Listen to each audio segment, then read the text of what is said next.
C'est l'heure du journal de l'Afrique. Soyez les bienvenus sur France 24. À la une ce soir, l'Union européenne annule sa mission d'observation des élections en République démocratique du Congo. Annonce faite à 20 jours du scrutin après plusieurs jours de discussion. Nous serons à Kinshasa dans ce journal.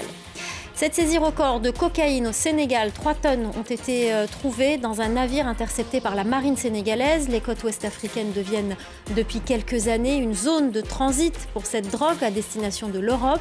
Nous serons à Dakar dans cette édition. Et puis on poursuit notre série en marge de la COP28. Ce soir, on part au Togo. Le pays tente de promouvoir l'agroécologie. Un centre de formation pour apprendre ces techniques a été ouvert. Reportage à suivre. Il n'y aura donc pas d'observateurs de l'Union européenne postés dans les bureaux de vote le 20 décembre prochain en République démocratique du Congo. L'Union européenne a décidé, après plusieurs jours de discussion, d'annuler sa mission d'observation des élections. Les détails à Kinshasa avec notre correspondante Aurélie Bazaraki-Bangoula.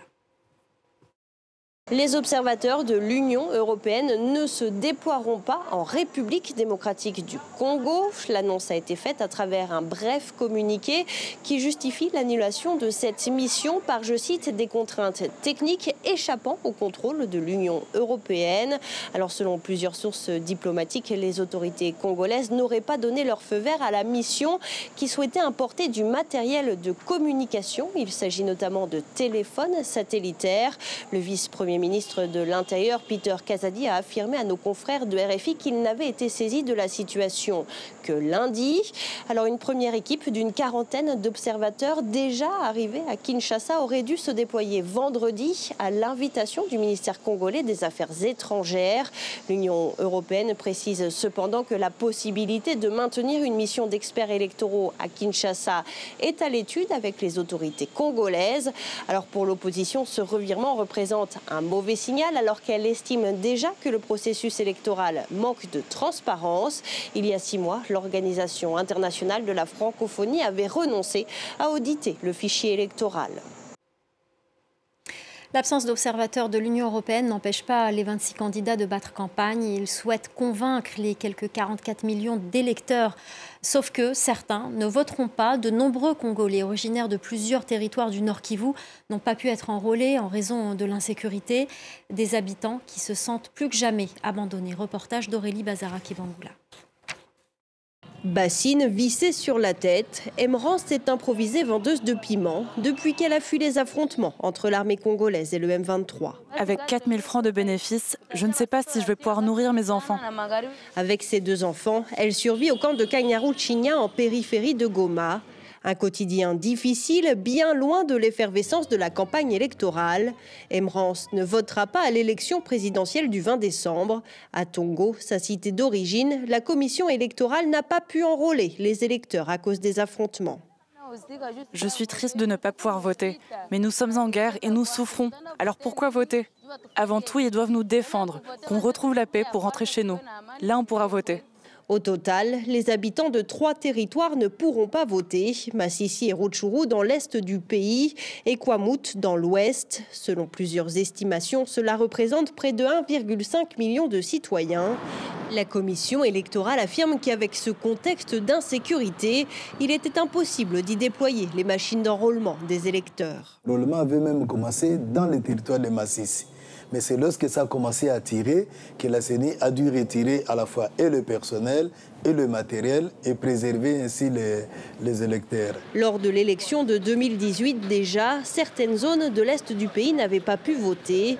Pour ce chercheur, cette récurrence des problèmes sécuritaires biaise les résultats d'une élection présidentielle à un seul tour où chaque voix peut faire la différence. Le moment du vote est un moment où le peuple exerce son pouvoir en tant que détenteur de la souveraineté. Et donc, à partir du moment où une population donnée ne vote pas, elle n'est pas concernée par les autorités qui sont votées. Et donc, il y a un véritable problème de légitimité. D'autres zones, comme une partie de la province de la Tshopo où des conflits communautaires ont éclaté, laissent planer un doute sur la possibilité de vote. Les autorités congolaises ont assuré que des dispositifs sécuritaires seront mis en place pour que chaque citoyen inscrit sur les listes électorales puisse se rendre aux urnes en toute sécurité. La marine sénégalaise a intercepté un navire transportant 3 tonnes de cocaïne.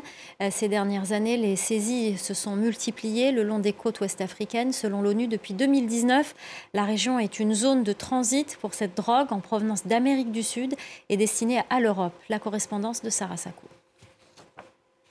Selon un officiel de la marine sénégalaise, ce navire provenait d'Amérique du Sud et s'est dirigé vers un pays au sud de Dakar, probablement la Guinée-Bissau ou la Gambie. L'interception a eu lieu dans la nuit de dimanche à lundi aux alentours de 5 h du matin et l'équipage s'est rendu sans résistance. Il s'agit de 10 hommes, tous ouest-africains, de nationalité sénégalaise, nigériane, bissau-guinéenne et capverdienne. Le bateau et sa cargaison ont ensuite été ramenés vers Dakar où a eu lieu la pesée. 3 tonnes de cocaïne, c'est donc la saisie la plus importante jamais réalisée par la marine sénégalaise. Une enquête est en cours et selon la même source, la drogue va être détruite dans des fours ou des cimenteries comme le veut la procédure. La marine nationale n'a pas donné d'estimation à cette saisie, mais selon les estimations du gramme de cocaïne, elle pourrait valoir 195 millions d'euros, soit près de 127 milliards de francs CFA. La marine nationale le confirme, les saisies ces 3 dernières années se font de plus en plus importantes. Déjà en janvier dernier, 800 kilos de cocaïne avaient été interceptés au large des côtes sénégalaises.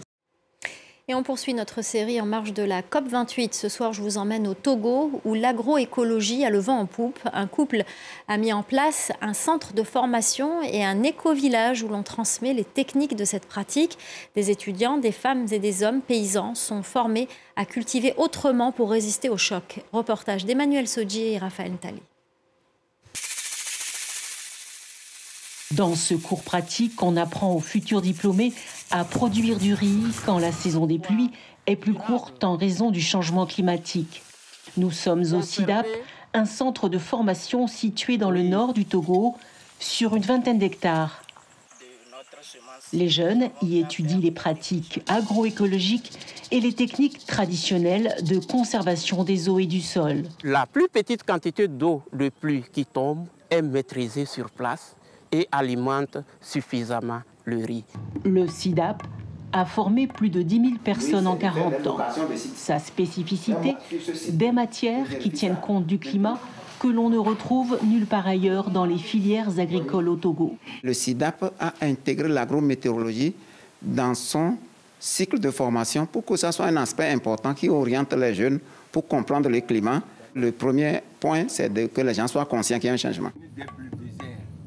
Tieda et Seida Bawena, fondateurs du SIDAP, ont également construit un laboratoire à ciel ouvert sur une dizaine d'hectares à proximité du centre de formation. Dans cet éco-village, une centaine de bacs retient les eaux de pluie et des petites digues de pierre protègent de l'érosion tout en favorisant l'infiltration de l'eau sur ces terres arides. Nous avons reproduit ce petit miracle déjà réalisé au SIDAP à Baga, montrant que les mêmes principes, les mêmes méthodes peuvent partout rendre la terre féconde. Et voilà la différence entre quand il y a un sol qui a engrangé l'humus et un sol qui ne l'est pas. Les populations d'ici disent qui aurait cru qu'on peut récolter dans ce domaine-là du manioc, des lignames. Qui aurait cru que des agrumes peuvent résister ici? Les succès agricoles du couple Bawena attirent des communautés villageoises de toute la région. Toutes subissent très durement l'effet du changement climatique avec des saisons des pluies courtes qui provoquent des inondations et de longues périodes de sécheresse. Voilà, c'est la fin du Journal de l'Afrique. Merci aux équipes en régie, merci à notre chef d'édition Khalid aussi, merci à nos correspondants sans qui ce journal ne pourrait se faire. Et merci à vous pour votre fidélité. Restez avec nous, l'info continue sur France 24.